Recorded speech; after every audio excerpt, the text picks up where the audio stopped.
So there's construction going on around my apartment complex, and they just so happen to dig up these huge chunks of clay. You can tell it's clay because when it gets hydrated, it disintegrates, especially because it's just so thoroughly dried out. When you break it, has these angular chunks, angular sharp faces. Here's more wet piece. Um, this stuff, I'm waiting for it to dry out more thoroughly so that I can grind it up and use it as a dry process clay. Because I currently have a ton of wet process clay, which needs to have the temper mixed into it.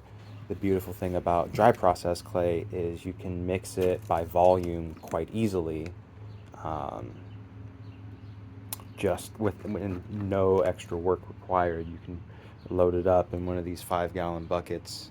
Hi, Gary. You can load it up in one of these 5 gallon buckets, roll it around, toss it side to side, and then it'll be good to go. So, I'm gonna check the weather, see what it's gonna be like in these next few days, and then grind it up over the next weekend, I think. This stuff, I wonder what color it'll fire. It's a nice gray clay. At least it's gray colored when it's somewhat wet. You can see it turns a more whitish color when it's dry. So I'm very interested to see what this clay will turn when it fires. If it's going to be like a gray firing clay, is it going to turn orange? Is it going to be white? Because this is plenty of clay to use as like a body clay. I wouldn't really consider using this as like a slip.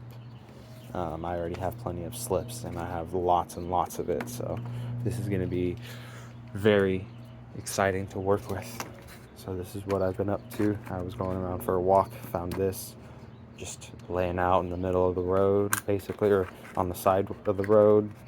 So don't think anyone will miss some rock.